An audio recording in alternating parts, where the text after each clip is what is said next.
ये पूरा है ना? हाँ। हेलो बच्चों and welcome to study with unique. मैं सुबोध सर स्वागत करता हूँ आपका आपके प्यारे चैनल स्टडी विद यूनिक पर। जैसा कि आप जानते हो हमने 5.3 के 8 क्वेश्चंस कंप्लीट कर लिए और आज हम शुरू करने जा रहे हैं क्वेश्चन नंबर 9, 10, 11, 12, 13 और 14 जो कि बचे हुए हमारे 6 क्वेश्चन है वो हम इस वीडियो में कवर करेंगे। तो क्वेश्चन नंबर 9 जो है बच्चों वो पिछले कॉन्सेप्ट से रिलेटेड है और जो 3D का पार्ट है, ठीक है, 3D ज्योमेट्री, ठीक है, उसका पार्ट हम अभी क्वेश्चन नंबर 10 से वो चालू हो जाएगा, ठीक है, जिसमें हम cosine ratios, direction cosines, direction ratios, ठीक है, वो सब हम देखेंगे। चलिए शुरू करते हैं। अब देखिए सबसे पहले prove by vector method that angle subtended on semi circle is the right angle, ठीक है, मतलब ऐसा कुछ हमें सेमी सर्कल दिया होगा, ठीक है, तो इसमें एक कोई एंगल बन रहा होगा इस तरीके से, ठीक है, जो कि हमें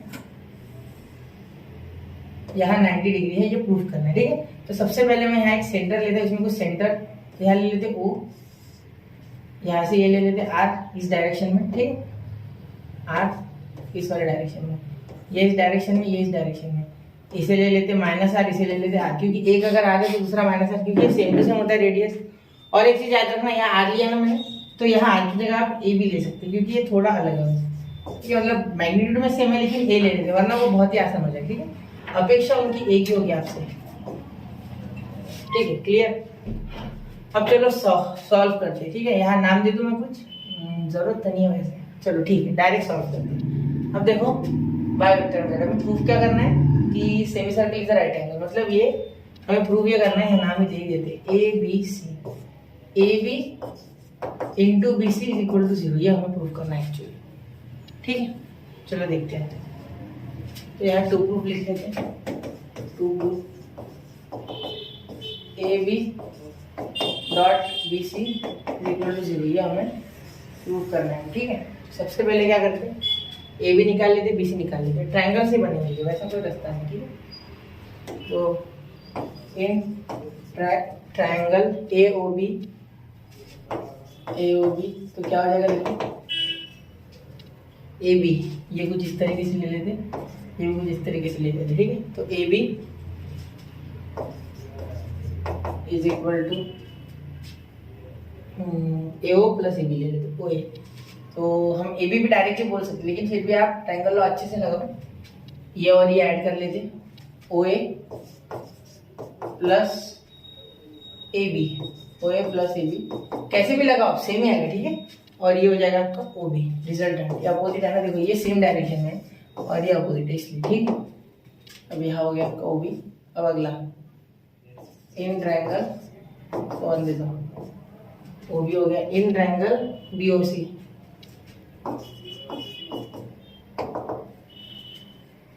ये और ये OC plus BC, OC plus BC, OC plus BC is equal to OB। तो अब यहाँ OB इक्वल आ गया, तो क्या हमें OB चाहिए नहीं, तो यहाँ इक्वल लेके मुश्किल हो जाएगा ना, हम यहाँ मल्टीप्लाई कर देंगे, AB इंटू BC कर देंगे ना, हमें पता है। तो AB तो हमें एक साइड लेना ही होगा, ठीक है, साथ में पहले BC लेते हैं, AB अलग कर लूँगा मैं, यहाँ क्या लिया था मैंने OB, क्लियर, OC और ये हो गया BC और ये OB, ठीक है। अब देखो यहाँ क्या हो जाएगा, BC इज इक्वल टू, ये उधर चल जाएगा तो OB माइनस OC, क्लियर। जितना हो गया नीचे ले लेते हैं, और यहाँ हम AB same to same value बना लेते हैं, AB चाहिए हमें, ठीक है, हमें पता होना चाहिए, एक बार प्रैक्टिस करके जाना ही चाहिए, तब आपको पेपर में बहुत आसान रहेगा, ठीक है। OA क्योंकि प्रूफ डायरेक्टली नहीं, प्रूफ में और ज़्यादा थोड़ा दिमाग दौड़ाना पड़ता है बाकी से क्वेश्चन से, ठीक है। इसे सॉल्व करते हैं, AB इंटू BC करना है, ठीक है। तो OB माइनस OA, OB तो OB आपका A है बच्चों, तो A लिख लो डायरेक्टली, माइनस यहाँ OA का क्या हो जाएगा बच्चों, OA का आपका हो जाएगा -R, यानी यहाँ हो गया +R, ठीक है, ये माइनस और इसका -R तो +R, ठीक है, समझे ना। देखो देखो वापस से बता दो, ये माइनस है, R आप माइनस वाला डालोगे तो -R इसका पोजीशन वेक्टर, तो माइनस और माइनस हो जाएगा प्लस, क्लियर, इस तरीके से। OB माइनस OC, तो OB क्या है A और ये माइनस OC यानी -R, क्लियर। अब आप अगर इसे मल्टीप्लाई करोगे तो ए इंटू ए, मतलब dot product A into A bar, A into minus A into R bar, क्योंकि प्लस इंटू माइनस माइनस, ये plus into plus plus R bar into A bar, ठीक है। और यहाँ हो जाएगा plus into minus minus R bar dot R bar, ठीक है। तो अब देखो ये दोनों तो सेम जैसे, ये दोनों भी सेम है क्योंकि ए और आर सेम है। ए और आर क्या है बच्चों? सेम। ए और आर इक्वल है। देखो हम बोल सकते हैं कि A is equal to R. Clear? समझ रहे हो? ठीक है। और ए मॉड और आर मॉड सेम है क्योंकि दोनों रेडियस है। क्या है? रेडियस, दोनों रेडियस है। क्लियर? तो आप बोल सकते हो ये चीज अच्छे से। क्लियर? ये दोनों रेडियस है, ठीक है। किसी मैंने ये इसलिए दे दिया क्योंकि वो डायरेक्टली हो जाता है। देखो इसका क्या हो जाएगा? स्क्वायर। ये और ये तो कैंसिल, ये डॉट प्रोडक्ट को आप ए डॉट बी लिखो या बी डॉट ए लिखो, कोई फर्क नहीं पड़ता, ठीक है। सेम टू सेम रहता है। ये और ये तो सीधे गया, मैं कैंसिल नहीं कर रहा हूँ, मैं सिर्फ बता रहा हूँ, ठीक है। ये खत्म हो गया तो आर का होल ब्रैकेट स्क्वायर, ये भी कैंसिल, तो आ गया 0। Therefore A B bar into B C bar क्या आ गया बच्चों? 0 आ गया, ठीक है। तो यहाँ हो गया proof. Therefore angle A B C is equal to 90 degree. और लास्ट में आपको एक आंसर लिखना है, मतलब एक सेंटेंस लिखना है जो कि क्या होगा? Hence proved the angle subtended bye semi circle is right angle. Hence proved, क्या लिखना है आपको? हेंस प्रूव्ड, तो लागे लिखोगे hence proved the angle subtended bye semi circle by angle subtended on semi circle is a right angle. ठीक, समझिए, क्योंकि 90 तभी आता है जब मल्टीप्लाई, क्योंकि cos 90 0। बात वापस से एक बार बता दूं, रूट कॉस क्या है? cos थीटा, और cos क्या हो गया? 90, तो इसलिए आ जाएगा 0। cos 90 हो गया तो क्या आ जाएगा? 0 for theta is equal to 90 degree. Clear? ये चीजें याद रखना। चलो अगला क्वेश्चन। अगला क्वेश्चन नंबर 10 देखते हैं। क्वेश्चन नंबर 10 क्या है? If a vector has direction angle 45 60 then the third direction angle is. ठीक है, दो डायरेक्शन एंगल हमें दिए गए हैं, एक 45 है, एक 60 है।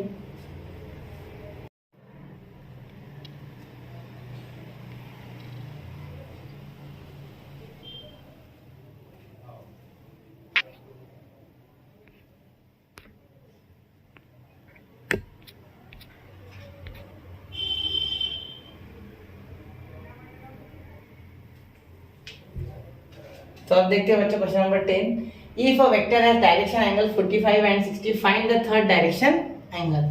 तो हमें थर्ड डायरेक्शन एंगल निकालना है। आपको पता है कि cos अल्फा कहते हैं cos square alpha plus cos square beta plus cos square gamma is equal to 1। ये आप सब लोग जानते हो, ये मैंने आपको बेसिक में बता दिया था।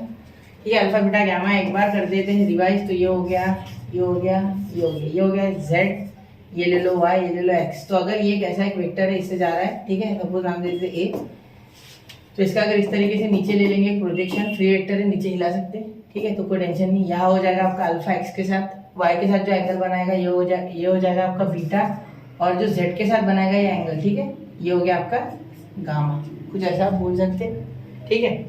ये कॉन्सेप्ट आपको आना चाहिए, और इन सब की एडिशन 1 होती है। और क्यों 1 होती है ये मैंने आपको ऑलरेडी पिछले लेक्चर में पढ़ा दिया था, इसके पहले के पहले में, ठीक है।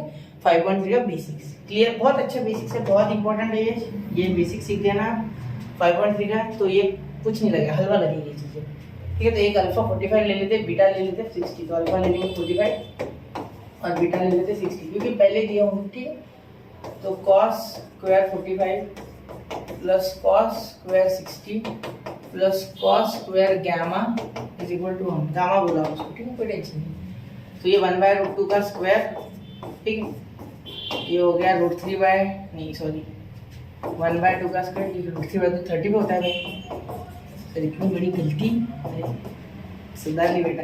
यहाँ 1/2, यहाँ प्लस 1/4 और यहाँ cos square gamma is equal to 1, ठीक है। 1/4 1/2, या एडिशन तो 4 1 जा 4, या 2 1 जा 2, 4 2 जा 8 plus cos square gamma is equal to 1।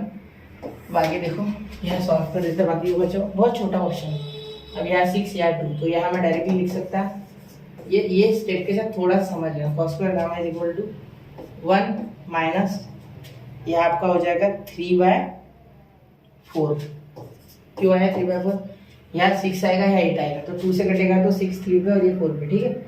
अब यहाँ हो जाएगा 4 - 1/4, तो 1/4, तो यहाँ हो जाएगा cos स्क्वायर गामा। क्लियर, देखो ये 4 यहाँ आ गया, तो 4 - 1, 4 - 3 1 और ये 4, ठीक है। अब यहाँ अगर आप स्क्वायर रूट करेंगे तो square root on both sides, taking square root लिखो आप, ठीक है। क्या हो जाएगा आपका, देखो cos gamma is equal two plus और -1/2, क्योंकि स्क्वायर रूट लेने जाते प्लस माइनस दोनों आते हैं। तो ये क्या हो जाएगा, देखो cos एक बार पॉजिटिव तो cos theta, sorry cos gamma एक बार आ जाएगा पॉजिटिव 1/2 और cos गामा आ जाएगा -1/2, तो -1/2 हो जाएगा ये 135 पे, और 1/2 तो आपको पता ही कितने पे होता है, 60। तो एक बार गामा हो जाएगा आपका 60, एक तो हो जाएगा, एक तो या तो ये हो जाएगा गामा 135। क्यों हुआ देखो, इधर थोड़ा बता देता हूँ क्यों हुआ, कैसे हुआ। चलो ट्रिग्नोमेट्री सीखा होगा आपने मेरे साथ, 3rd चैप्टर अगर नहीं देखा है तो देख लो एक बार। यहाँ लिख देता हूँ रीजन उसका अलग पेन से रेड कलर के, ठीक है। देखो क्या होता है बच्चा, cos 30 होता है आपका, cos 60 होता है आपका 1/2 और cos 135 होता है आपका -1/2। क्लियर,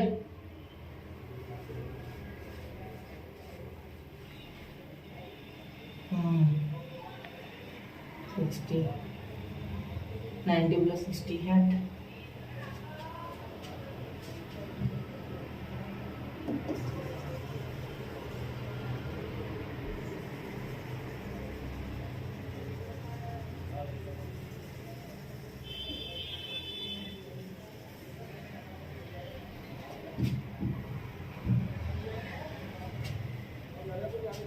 तो अब देखो बच्चों cos गामा आ गया -1/2 और 1/2। अब यहाँ देखो cos कितने पे 1/2 आता है, cos आता है आपका 1/2 cos 60 पे, ठीक है। और cos -1/2 कब आता है, देखो इसके लिए आपको एक सिंपल ट्रिक मैंने बताई, आफ्टर स्कूल टू कॉलेज। देखो यहाँ क्या हो जाएगा आफ्टर स्कूल टू कॉलेज में, यहाँ जो है ठीक है, यहाँ निगेटिव आता है, ठीक है, सेकेंड क्वार्टर में। तो -1/2 कितने पे आता है 60 पे, तो यहाँ हो जाएगा पाई -60, तो पाई -60 कितना हो जाएगा 180, ठीक है। पाई माइनस आपका हो जाएगा π/3, हाँ π/3, तो पाई माइनस π/3, ठीक है, ऐसे हो जाएगा ये, ठीक है, क्योंकि 80, ठीक है, -60 क्यों, क्योंकि 1/2 60 पे आता है, ठीक है, अल्फा मिल गया आपको 60।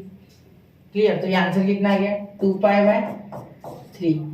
तो 2π/3 अगर रेडियन में से डिग्री में करोगे तो 180/π, पाई कैंसिल, ये हो गया आपका 60, तो 60 2 × 120, तो आपका आंसर आ गया इसका 120 =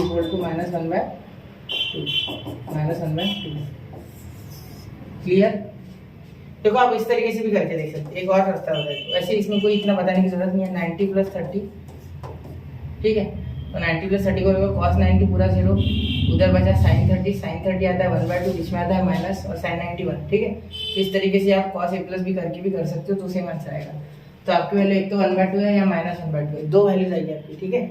और आपकी थीटा की वैल्यू हो गई यहाँ से, मतलब गामा की वैल्यू हो गई आपके यहाँ से 60 और 120, दोनों चलेगी, ठीक है, याद रखना दोनों, और 60 और 120। क्लियर हो गई बात। चलो अब अगला क्वेश्चन लेते हैं, ठीक है, इसका स्क्रीनशॉट उतार लो और ये चीज पे खास ध्यान देना ये, ठीक है। चलो अगला क्वेश्चन देखते हैं आप, चलिए स्क्रीनशॉट निकाल लिया, चलो अगले क्वेश्चन, ठीक है, क्वेश्चन नंबर 11। और क्वेश्चन नंबर 11 देखो, if a line makes angle of 90 degree 135 degree and 45 degree with X Y Z axis, मतलब ऐसे कुछ होगा, यहाँ एक वेक्टर होगा, ये शायद यहाँ भी हो सकता है, या एंगल बना रहा है अलग अलग सबके साथ, तो हमें उसका डायरेक्शन कोसाइन यानी cos 90 + cos 135 + cos 45, ये तो आपको पता है बनाना है। क्लियर, तो आपको यही cos 90 cos 135 और cos 45 निकालना है। तो आप देख लो अल्फा 90 है, बीटा आपका 135 है और गामा आपका 45 है। ठीक है, लेट में ले लेना इनको, कोई बात नहीं। देखो therefore cos alpha is equal to cos 90 और cos 90 आता है बेटा 0, cos 135 मतलब cos पहले लिखना होगा बीटा, ठीक है, तो ये हो जाएगा cos 135, ठीक है। तो cos 135 क्या हो जाता है cos 90 प्लस 45, ठीक है, ऐसे लिख सकते हैं आप 90 प्लस 45। तो cos 90 प्लस 45 अगर आप लिखोगे भी तो उससे कोई फर्क नहीं पड़ने वाला ज़्यादा, क्योंकि देखो cos का क्या होता है cos A into cos B, ठीक है। तो ये 90 में वैसे भी 90 तक ये 0 हो गया होगा यहाँ इस क्वाड्रेंट में चले जाएगा, ठीक है। तो निगेटिव आंसर आने वाला है आपको 100%। फिर भी आपको मैं cos A प्लस बी वाले से बताऊँ, cos A यानी cos 90 इंटू cos 45, cos 90 0 तो उधर बचा, बीच में साइन चेंज करता है माइनस आएगा, cos A plus B formula add करो जो आपने 11 में पढ़ा था, cos A प्लस बी, हाँ sine A into sine B, तो ये हो गया -1/√2, क्योंकि ये आ गया आपकी वैल्यू। तो मैं डायरेक्टली एलर्ट एंगल से बताऊँ तो cos π/2 प्लस थीटा होता है माइनस साइन थीटा, ठीक है, तो माइनस साइन 45, ठीक है। अभी एक बार चेक कर लिया करो आप अच्छे से, खुद से जितनी बातें बोलता हूँ ना वो लिख लिया करो, एक बार चेक करो तो अच्छा रहता है, ठीक है। अब cos गामा, तो cos 45 आपको पता ही है 1/√2, तो ये आ गया आपका आंसर 1/√2, 1/√2 और ये आ गया पहला 0, तो ये आ गया आपके 0 -1/√2 और 1/√2, ये आ गया आपके डायरेक्शन कोसाइन, यह लिख लेना, ठीक है। देयरफॉर DCS बोलते हैं शॉर्ट में, DCS आर 0, -1/√2 और 1/√2। क्लियर होगी बात, चलो समझ गए, चलो स्क्रीनशॉट निकाल लो। अब बढ़ते हैं अगले क्वेश्चन की, ठीक है, चलो चलते हैं आगे। Question number 12, if a line has direction ratios 4, -12 and 18, find the direction cosine. बहुत आसान है, ये भी आसान है, देखो सिंपल फॉर्मूला है, L इज इक्वल टू, ठीक है, प्लस माइनस A अपॉन √, ये मैंने आपको बेसिक वाले लेक्चर में बता दिया, A² plus B² plus C², ठीक है। तो उसके बाद L के बाद हमें N इज इक्वल टू, वो cos अल्फा n L होता है, ठीक है, cos बीटा n N होता है और cos गामा n M होता है, ठीक है, याद रखना, प्लस माइनस यहाँ B आ जाएगा ऊपर, √, इसका फॉर्मूला डेरिवेशन में मैंने आपको करके दिया, आप देख लेना एक बार। तो यहाँ से पिछला वीडियो चेक करो जिसमें 5.3 का बेसिक्स है, उसमें है वो m is equal two plus minus C upon √, A² plus B² plus C², ठीक है। तो ये वैल्यू है A की, ठीक है बेटा, ये वैल्यू है B की और ये वैल्यू है C की, ठीक है। तो ये आप यहाँ पुट करके मुझे आंसर कमेंट करो, ठीक है, बहुत आसान है, एक करके बता देता हूँ मैं, ठीक है। L निकाल के देता हूँ, M और M आप कमेंट करो मुझे, ठीक है। आपका प्लस माइनस ये क्या है बच्चा 4 का स्क्वायर 16, -12 का स्क्वायर टेंशन नहीं है, पॉजिटिव आएगा, प्लस 144 और C का स्क्वायर आता है 18। अब 18 का स्क्वायर निकालने की ट्रिक सीख लो। 18 का क्या होता है, 8 का होता है 64, तो 4 लिख लो, 6 बाहर लिख लो, इनको मल्टीप्लाई करो और 16 से करो, 16 प्लस 6 होता है 22, यहाँ आ गया 2, ठीक है, यहाँ 2 आ गया, 2 प्लस 1 3, यहाँ 1 का स्क्वायर 1 होता है, तो ये 324, क्लियर। तो ये ट्रिक होती है स्क्वायर निकालने की। 324 ये हो गया इक्वल टू प्लस माइनस 4, देखो यहाँ नीचे ऐड करना है, 4 प्लस 6 हो गया 14, यहाँ आ गया 4, यहाँ आ गया आपका मेरे पास बचा 1, सॉरी 3 प्लस 4 7 और 7 प्लस 4 8 और ये हो गया आपका 1, ये 1 और ये 3, ये तो ऑलरेडी चलेगा 1 और 3 4, तो 484 किसका स्क्वायर है बेटा 4/22, ठीक है। अब ये आंसर आ गया आपका प्लस माइनस 2/11, प्लस माइनस दोनों आएगा क्योंकि स्क्वायर रूट करते हैं तो प्लस माइनस आता है, इसके प्रूफ ने आपने देख लिया था, ठीक है, नहीं देखा तो जाके देख लो यहाँ से पिछला 3rd वीडियो, ठीक है। अब क्लियर हो गई ये बातें, ठीक है। अब ऐसे ही आपको ये ढूंढना है और ये ढूंढना है, ये आपके लिए होमवर्क है, ये आपके लिए होमवर्क है, क्लियर, सेम टू सेम है, इसलिए छोड़ रहा हूँ मैं, ठीक है। यहाँ वैल्यू डाल के करके देखना, कैलकुलेशन भी स्ट्रांग होगा और समझ में आएगा, और कमेंट करना आंसर, ठीक है। चलो चलते आगे। तो बच्चों अब बढ़ते क्वेश्चन नंबर 13 की ओर। क्वेश्चन नंबर 13 थोड़ा सा अपने आप में अलग है, इसमें कुछ अलग फॉर्मूला यूज होगा जो हमने आपको अभी पिछले बेसिक्स में नहीं पढ़ा है, ठीक है, हमने अब तक वो फॉर्मूला नहीं पढ़ा है। आज मैं आपको वो फॉर्मूला बता देता हूँ, साथ में उसकी एक ट्रिक भी होती है, वो भी बता देता हूँ, ठीक है। चलिए शुरू करते हैं।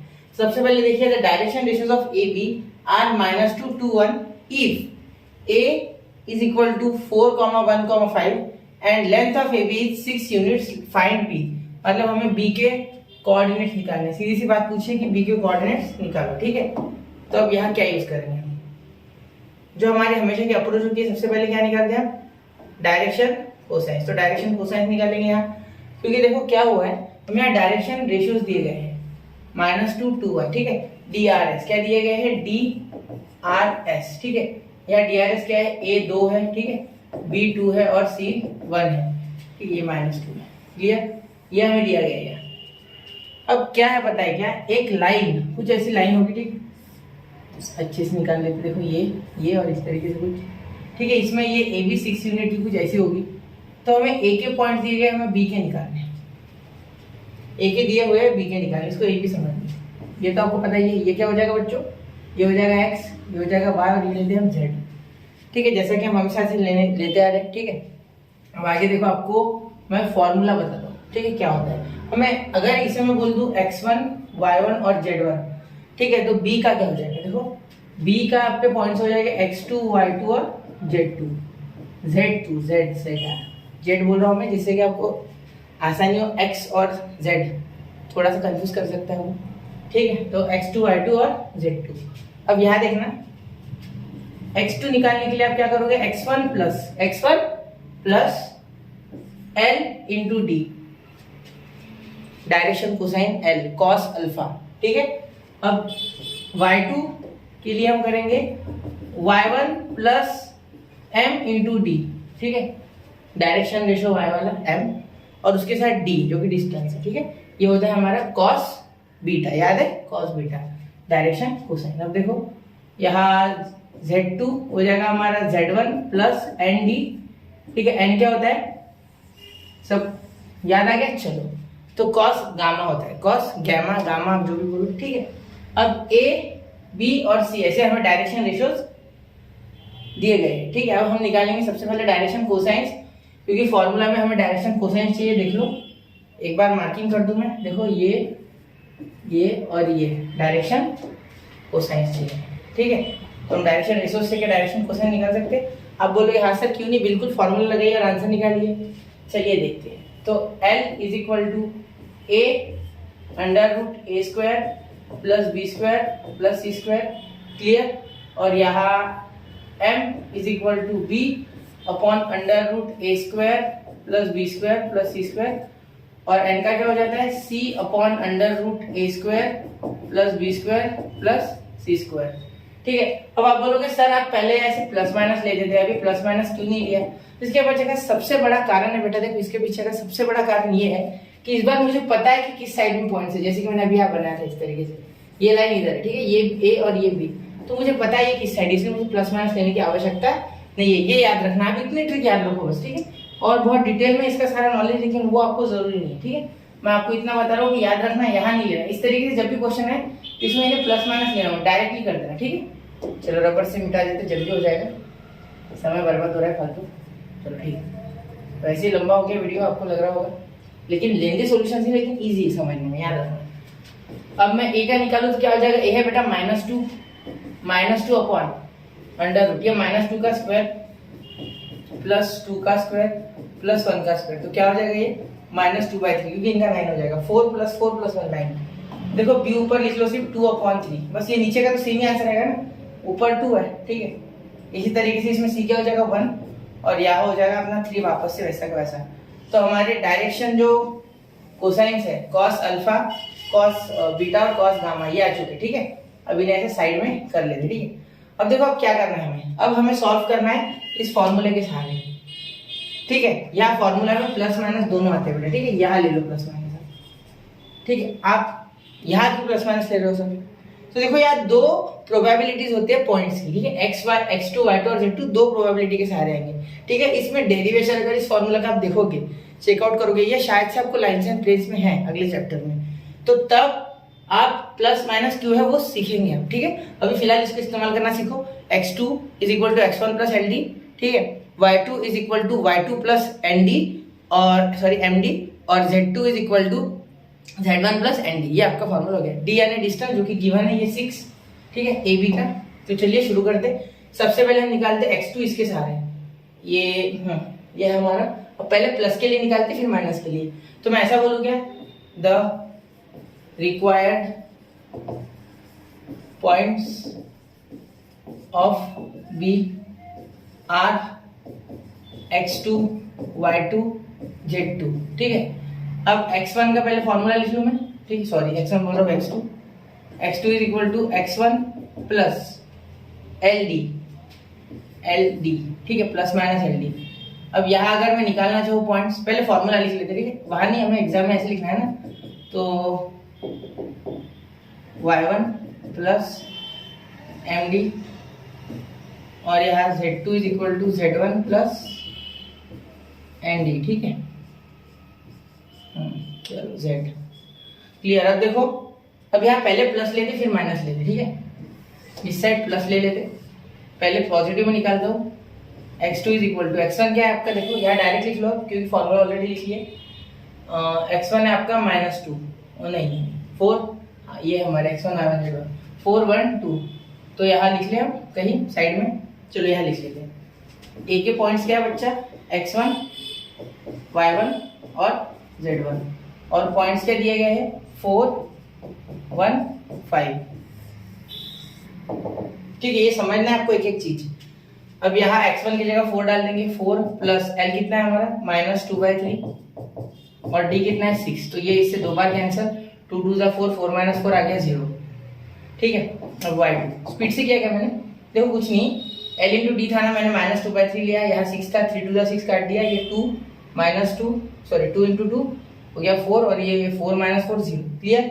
अब y2 देखो, y2 y1 कितना है 1 प्लस यहाँ हो जाएगा 2/3 इंटू 6, तो यहाँ हमारा कैंसिल होके आ गया 3 2 वापस से 4 + 1 5, ठीक है, 0 5 और Z2 कितना आ गया, Z2 हमारा आ गया Z1 क्या है 5 प्लस यहाँ आ गया 1/3 और यहाँ इंटू 2 है ना, इंटू 6, क्योंकि यह 2 हो जाएगा, मैंने डायरेक्ट लिख लिया, 2 1 2 2 + 5 हो गया आपका 7 है ना, 7, तो 0 5 7 ये आपके पहले पॉइंट्स आ गए। तो यहाँ आप मैं 2 पॉइंट्स लिखूंगा, आगे लिख लेता हूँ, अभी रहने दो, ठीक है, यहाँ हम सेंटेंस लिखेंगे तब कर लेंगे वो चीजें। अब हम निकाल लेंगे दूसरी बात, ठीक है, और में, और ये और बोल सकते हैं आप, और x2 is equal to x1 का पहले 4, बीच में सिर्फ माइनस लेना है, ठीक है, ये सेम टू सेम -2/3 इंटू 6, तो यहाँ ये 2 पे घटा, लेकिन इस बार माइनस माइनस प्लस, तो 4 + 4 8, ठीक है। अब y2 देखो, y2 क्या हो गया 1 प्लस 2/3 इंटू 6, ठीक है, तो यहाँ प्लस की जगह माइनस, लेना है,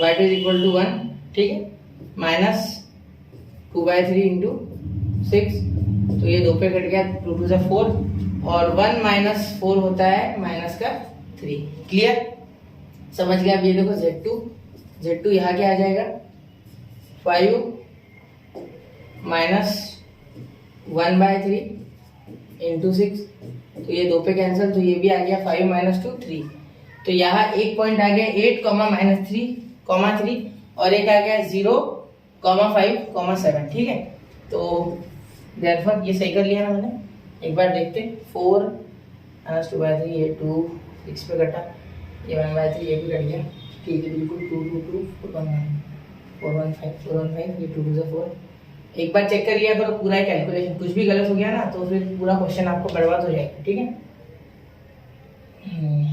ये भी ठीक। अब देखो यहाँ b के coordinates, therefore coordinates of b are x2 y2 z2 क्या हो जाएगी, एक हो जाएगा 0 5 7 0, 5, 7 और 8 - 3, 3, ये आपके दो कोऑर्डिनेट्स इसके आ गए, ठीक है। एक बार इसका स्क्रीनशॉट निकाल लो और अच्छे से देखो क्या किया इसमें, ये वाले फॉर्मूले हमने नए लगाए जो कि हम अगले चैप्टर में सीखेंगे, ठीक है। तो अभी सिर्फ याद कर लो x1 + LD, y1 + MD और z1 + ND, ठीक है, याद कर लेना, समझ गए। डिस्टेंस में 6 दिया था, डायरेक्टली हमने वो इस्तेमाल कर लिया, क्लियर। हमारे यहाँ चाहो तो आप लिख लो D = 6, जिससे कि आपको समझने में आसानी, यूनिट भी लिखना है। क्लियर? चलो इसका स्क्रीनशॉट निकालो, अब बढ़ते हैं अगले क्वेश्चन की ओर। Find the angles between lines whose direction cosines are L M and satisfy the equation. और देखो सबसे पहले आप तो एक तो एम की वैल्यू बना लो, एक तो एन की या एल की, ठीक है? तो मैं एम की वैल्यू ज्यादा आसान लग रही है मुझे, ठीक है? तो एम की बनाती। क्यों क्यों मैं ऐसा क्यों कर रहा हूँ? आखिर मैं वैल्यू बना के क्यों उसमें डाल रहा हूँ, इस इक्वेशन में क्यों डाल रहा हूँ, ठीक है? तो यहाँ देखो, यहाँ दो बार है, एक बार है, सिंपल सी बात है, इसमें डाल के कुछ तो आ जाएगा, कुछ तो आएगा, कुछ तो आएगा। तो याद रखना यहाँ मैथ्स में थोड़ी क्रिएटिविटी चाहिए, ठीक है? जिससे कि आप इसकी वैल्यू इसमें पुट करो, कुछ आ जाएगा। ये सोच होती है, ठीक है? ये करना होता है। आप जब क्वेश्चंस करोगे तो आपको खुद ब खुद ये फीलिंग आना शुरू हो जाएगी, ठीक है? मैथ्स वाली फीलिंग कहोगे इसे, ठीक है?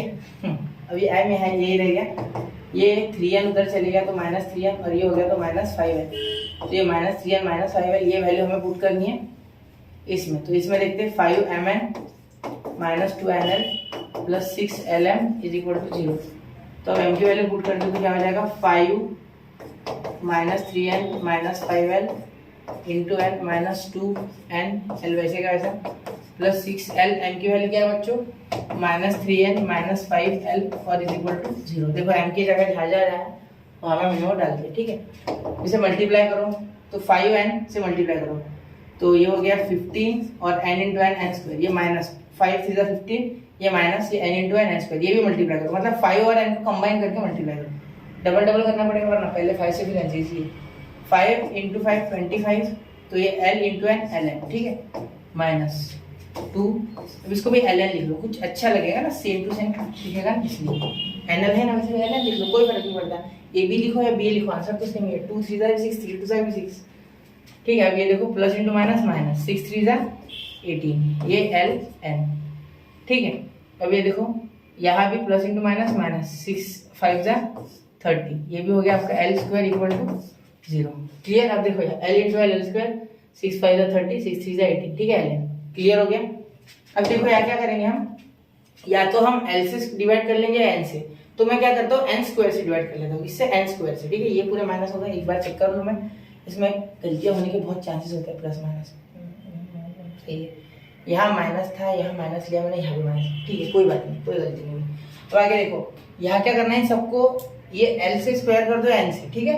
किसी एक से डिवाइड कर दो, किसी एक से डिवाइड कर दो। मैं कर रहा हूँ n² से, क्यों करोगे अभी आगे देखते हैं। n² से कर रहा हूँ क्योंकि l पहले का नंबर है, l n m होता है ना, तो l पहले आता है, इसलिए l को पहला मान n को डिवाइड करेंगे। तो by dividing n² on both side ऐसे लिख लेना, ठीक है?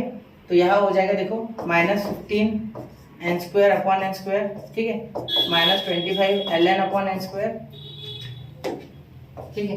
यह हो जाएगा -2 ln upon n², -18 ln upon n², -30 l² upon n² = 0। अब यहाँ अगर हमने किया इसे डिवाइड, देखो पहले से थोड़ा सा छोटा कर ले क्योंकि क्वेश्चन लंबा जाएगा यहाँ से, ठीक है? अब देखो यहाँ क्या हो जाएगा, n² कैंसिल, तो -15, अरेंज बाद में कर लेंगे, उसका टेंशन नहीं, अरेंजमेंट का कोई टेंशन नहीं। -15 यह हो गया, n², एक n कट गया तो एक बचा, तो -25। ये देखो ये सेम टू सेम टर्म्स है वैसे, यहाँ अगर आप यहाँ भी लिख लेते डायरेक्ट -27 तो भी, तो यहाँ मैं -27 लिख रहा हूँ, इन दोनों को ऐड कर रहा हूँ। देखो ln n² same to same, clear? Same to same है ना, सेम होते तो ऐड हो सकते हैं, ठीक है? वेरिएबल सेम है, तो एक n नीचे बचा तो l अपॉन n, एक n कट गया ना तो एक बचा, ठीक है? अब l अपॉन n -18 ln, ये भी सेम है यार, 18 भी सेम है, ये तीनों सेम है, ठीक है? इसे पूरा कर लेते हैं, ये भी सेम, ये भी सेम, तो 18 25 -2 27, मतलब -25 -2 -18 सबके एडिशन, तो ये हो गए 20 और 20 और ये हो गए 45, 45 ln l अपॉन n, ठीक है? एक मिनट, 45 l अपॉन n, ये हो गया आपको 45 l अपॉन n, ठीक है? सब सेम थे, -30 और ये l अपॉन n का होल ब्रैकेट का स्क्वायर। ऐसा दे सकते हैं आप, a upon a² upon b² को लिख सकते हैं, ab⁻1 a upon b⁻1 according to law of indices. ये हो गया आपका, इतना क्लियर? अब देखो यहाँ इसे मैं उस साइड, ये सारे माइनस हटा देते, सारे पॉजिटिव, 30 l/n का होल ब्रैकेट स्क्वायर, ये आपको क्वाड्रेटिक जैसा दिखने लगेगा। देखो 2 मिनट में माइनस का प्लस, सबके माइनस हटा दिए, दोनों साइड माइनस से मल्टीप्लाई, 0 को कोई फर्क नहीं पड़ा, और ये सारे बन गए हमारे पॉजिटिव, ठीक है? अब आगे देखो यहाँ क्या हो जाएगा, 30 और 15, इसके डायरेक्ट लिख सकते हैं 30 ln plus 30 ln -15 ln, factorization method. क्या किया मैंने, प्लस, सॉरी माइनस नहीं, प्लस 15 ln। देखो 30 इंटू 15 क्या हो जाएगा 450, और 30 इंटू 15 तो फैक्टर है ना, इन दोनों को प्लस में ले लो, 30 प्लस 15 हो जाएगा 45। क्लियर। अब देखो यहाँ क्या हो जाएगा, ये इसका स्क्वायर, तो 30 l/n ले लेंगे कॉमन इसमें से, तो क्या बचा l/n प्लस 1। ठीक है, यहाँ का बचा देखो plus 15 common, l/n plus 1 equal to 0। अब देखो यहाँ क्या हो जाएगा, 30 l/n plus 15 is equal to 0, और l/n प्लस 1 इक्वल टू 0। अब यहाँ 15 उधर चले गया। ठीक है, यहाँ डायरेक्ट कर लेंगे सॉल्व, तो l/n ये 15 इधर माइनस 15 और ये 30 इधर अपॉन में डिवाइड, तो आपका हो गया l is equal to minus n/2। ठीक है, ये n ऊपर चले गया तो माइनस ये अपॉन 2 हो जाएगा, 15 2 सा, तो यहाँ इसलिए आ गया n और यहाँ गया 2, तो माइनस n/2, और यहाँ हो जाएगा आपका ये -1, तो l upon n is equal to -1, और l is equal to minus का n। ठीक है, ये भी आपका एक आंसर आ गया।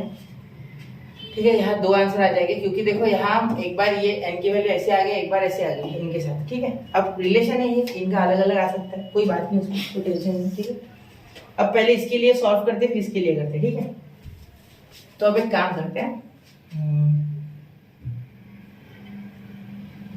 हो जाएगा ना, दिख जाएगा। ठीक, चलो अब शुरू करते सॉल्विंग का खेल शुरू करते हैं। अब देखो यहाँ l माइनस n/2 है, तो यहाँ हम अगर डाल लेंगे तो हमें m के साथ भी रिलेशन मिल जाएगा।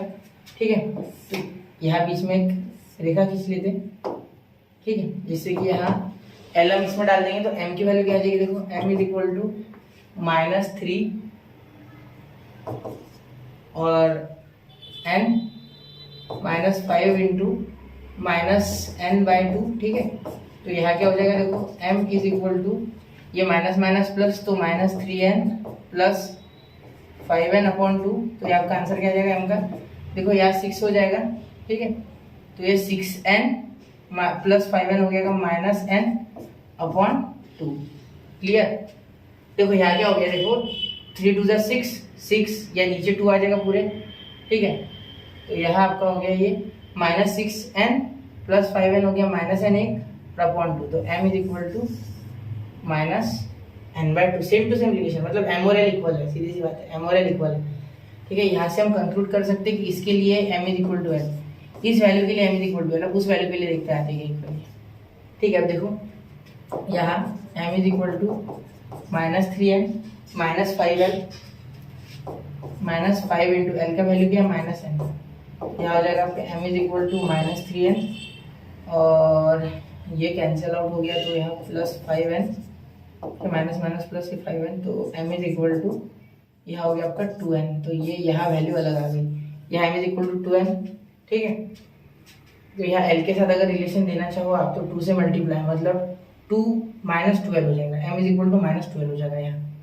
ठीक है, m इज इक्वल टू यहाँ l माइनस n है ना, तो देखो अगर इनको l is equal to -n, तो दोनों साइड 2 से मल्टीप्लाई करोगे और यहाँ प्लस और यहाँ माइनस करोगे, माइनस से मल्टीप्लाई, तो -12 equal to 2n, therefore m is equal to -2l। इस तरीके से आपका यहाँ रिलेशन m और l का मिल जाएगा। ठीक है, ये रिलेशन बहुत इंपॉर्टेंट है। ठीक है, तो इनके सारे आंसर निकाला जाएगा। ठीक है, यहाँ ये 2 लाइन है। ठीक है, ये 2 आंसर मिलने के पीछे क्या रीजन है कि 2 लाइन के 2 डायरेक्शन रेशों अलग अलग है। ठीक है, तो अब यहाँ क्या करेंगे, सबसे पहले कोई भी एक लाइन उठा लो, उसका रिलेशन लिख लो।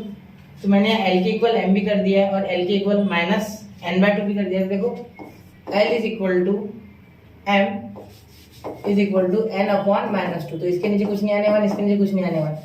तो for first line direction ratios क्या हो गए, देयरफॉर डायरेक्शन रेशियोज ऑफ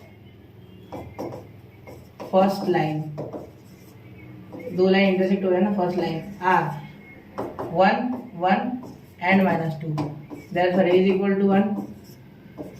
ठीक है, b is equal to 1 and c is equal to -2। ठीक है, ये हो गया आपका इसके लिए डायरेक्शन रेशियो। ठीक है, इसे आप a1 b1 और c1 भी बोल सकते हैं। ठीक है, ये हो गया क्लियर। देखो यहाँ अगर रिलेशन देखें तो l के साथ मैंने क्या ले लिया है, यहाँ मैंने प्रूफ कर दिया है कि n और यहाँ l, तो l is equal to m by minus two, या m बाय माइनस टू भी लिख सकते हैं अगर ये इधर लेके आओ तो यहाँ मैं लिख दूंगा फॉर सेकेंड लाइन। यहाँ पहले दो एक ऐसे बीच में लकीर रेखा खींच लेते, तो l बाय यहाँ 1, ठीक है, इज इक्वल टू यहाँ मैंने माइनस n मतलब n अपॉन माइनस 1, ठीक है, क्योंकि ये n नीचे आ जाएगा, इज इक्वल टू देखो l के इक्वल ही लेना है हमें, क्योंकि एक तो कॉमन चाहिए ना, l माइनस n के इक्वल है बराबर, और l he m by minus to के इक्वल है। अगर चाहो तो आप m बाय माइनस टू ऐसे लिख लो यहाँ, ठीक है, यहाँ से मिटा दो, यहाँ से मिटा दो ये, और यहाँ का आप ये ठीक है, ये हो नहीं रहा, ठीक है, एक काम करते इसको यहाँ से उड़ा देते हो पूरा ही, ठीक है। अब यहाँ लिखता मैं अपॉन माइनस टू, एल के किसके इक्वल है, एल के इक्वल है माइनस टू, ठीक है। चलो L is equal to M by minus two, तो यहाँ लिख सकते हैं एम बाय माइनस टू, ठीक है। तो अब एल एम एन आ गया हमारा, तो ये हमारा बी है, ठीक है, ये हमारा सी है और ये हमारा ए, याद रखना, ये ऑर्डर थोड़ा सा गड़बड़ हो गया, ये ऑर्डर ढंग से कर देगा, ठीक है, रुको, ये ऑर्डर यहाँ से यहाँ और ये ऑर्डर यहाँ से यहाँ, ये ए बी और सी है, ठीक है, ये cos alpha cos beta cos gamma, ठीक है। तो आपका therefore DRS direction ratios of second line are A is equal to 1, B is equal to minus two and C is equal to minus 1। देखो बहुत लंबा आंसर है, ठीक है, ये हो गया। अब यहाँ एक फॉर्मूला लगाना होता है, तो वो लगाता हूँ, रुको इसको छोटा कर लेते, स्क्रीनशॉट निकाल लो, अब और एक बार फॉर्मूला लगाना है, वो फॉर्मूला लिख लूँ मैं, कॉस थीटा, देखो एक मिनट देखो, cos theta is equal to A1 A2 plus B1 B2 plus C1 C2 upon, ये दो लाइन है ना, दो लाइंस के लिए अलग अलग मल्टीप्लाई करोगे तो वैसे भी आया कैंसिल हो जाएगा, इसका वेक्टर इनटू इसका वेक्टर, सोचो कुछ A1 I cap plus B1 J cap plus C1 K cap into A2 I cap plus B2 J cap plus B2 K cap, तो I J K कैंसिल, तो A1 A2 B1 B2 C1 C2 upon under root इनका magnitude A1 का square plus B1 का square plus C1 का square, और उसके बाद यहाँ देखो प्लस सॉरी मल्टीप्लाई होता है ना, मल्टीप्लाई होता है, मल्टीप्लाइड बाय मतलब डॉट डॉट दे देते, डॉट अंडर रूट A2 का स्क्वायर प्लस B2 का स्क्वायर प्लस C2 का स्क्वायर, ऐसा फॉर्मूला लग जाएगा पूरा बड़ा सा, ठीक है, बड़ा सा फॉर्मूला लग जाएगा। अब यहाँ इसे छोटा करके सॉल्व करना होगा, क्योंकि वैसे जगह ही नहीं पूरेगी मेरे पास, ठीक है। तो ये आपको शायद दिख रहा है, विजिबल है कि, ठीक है। तो अब इसे मैं एक्सटेंड कर देता हूँ आगे, थोड़ा सा गंदा करते हुए यहाँ बोल, चलो अब कॉस का यहाँ सॉल्व करते हैं, ठीक है। अब इसे थोड़ा सा मैं अलग ट्विस्ट देना चाहूँगा, छोटा करूँगा इसे और रेड पेन से लिखूंगा, ठीक है, यहाँ से मैं रेड पेन इस्तेमाल करूँगा। तो cos theta is equal to A1 क्या, ये A2 है, ये A2 B2 C2 है, ठीक है, यहाँ देना रह गया था, तो 1 इंटू, या डायरेक्ट लिखो क्या मैं, हाँ डायरेक्ट लिख सकते हैं, देखो 1 इंटू 1 आ गया प्लस B1 1 और ये -2, तो ये आ गया अपना -2, ठीक है। अब यहाँ C1 क्या है -2 और ये -1, तो पॉजिटिव का 2, क्लियर। देखो ये निगेटिव, ये भी निगेटिव पॉजिटिव, अपॉन इसका रूट डायरेक्टली करें, देखो 1 का स्क्वायर क्या हो जाएगा 1 स्क्वायर, तो 1, B का 1 है तो 1, ठीक है, C का 2 है तो 4, ठीक है, डॉट अंडर रूट A2 का क्या आ गया, देखो A2 का आपका आ गया 1 ठीक है, प्लस इसका 4, B2 का माइनस B2 का क्या हो जाएगा, ये B दिख नहीं रहा था इसलिए, ये क्या हो गया आपका, सोचो माइनस का प्लस इसलिए 4, ठीक है, ये -1 का वापस से 1, तो यहाँ अब इसे यहाँ सॉल्व करते, जगह इतनी, फायदा क्या जगह बचाने का, ठीक है। cos theta is equal to, अब देखो यहाँ 1 -2 और ये तो माइनस, ये और ये खत्म, ये आगे बच गया 1 अपॉन ये पूरा हमारा आ गया 5 और ये √5, तो यहाँ आ गया 5 है ना, 4 + 1 6 आ गया, सॉरी 6 आ गया हमारा 6, तो √6 इंटू √6, तो यहाँ हो गया 1/6, तो cos थीटा आ गया हमारा 1/6, देयरफॉर theta is equal to cos inverse of 1/6, ये आ गया आपका थीटा का आंसर, क्लियर। तो यहाँ क्वेश्चन नंबर 14 हमारा पूरे खत्म होता है। एक बार अच्छे से देखना क्या किया, मैं एक बार रिपीट कर देता हूँ। पहले मैंने वैल्यू बना ली, इसमें पुट की, फिर L M N के दो रिलेशन बनाए, दो रिलेशन बनाने के बाद 2 बार सॉल्व किया, 2 बार सॉल्व करने के बाद cos थीटा का फॉर्मूला लगाया, ठीक है, दोनों लाइंस के लिए अलग अलग। ये क्यों ऐसे आया, क्योंकि आई जे के में होता है, आई जे के मल्टीप्लाई करके ये आ गया। ठीक है, अब आगे देखो, यहाँ मैंने cos थीटा का फॉर्मूला लगाया, इसके बाद पूरे वैल्यूज को इस तरीके से अरेंज करके मल्टीप्लाई करके आंसर निकाला 1/6। ठीक है, क्लियर। तो अब यहाँ cos इनवर्स, तो यहाँ आ गया हमारा cos इनवर्स 1/6। अब देखो यहाँ एक्सरसाइज खत्म होती है बच्चों। अब एक्सरसाइज 5.4 में वेक्टर प्रोडक्ट बचा है सिर्फ, उसमें 18 क्वेश्चन है टोटल, वो भी जल्दी कर लेंगे। और वेक्टर प्रोडक्ट आपको अगर कंपैरेटिवली पढ़ाई करोगे तो बहुत आसान जाएगा। स्केलर में बहुत ज्यादा कंसेप्ट है, वेक्टर में कंसेप्ट कम है, क्योंकि इधर ऑलरेडी बहुत सारे कंसेप्ट हो चुके हैं और आपने स्केलर प्रोडक्ट देख चुके, इसलिए आपको वेक्टर हार्ड नहीं जाएगा। उसके बाद बॉक्स प्रोडक्ट, और जल्दी वेक्टर खत्म कर देंगे 1-2 दिन में। तो चलिए मिलते रहे, आगे बढ़ते रहे साथ में, और स्टडी को फॉलो करते रहे, नोट्स बनाते रहे। जय हिंद, जय भारत।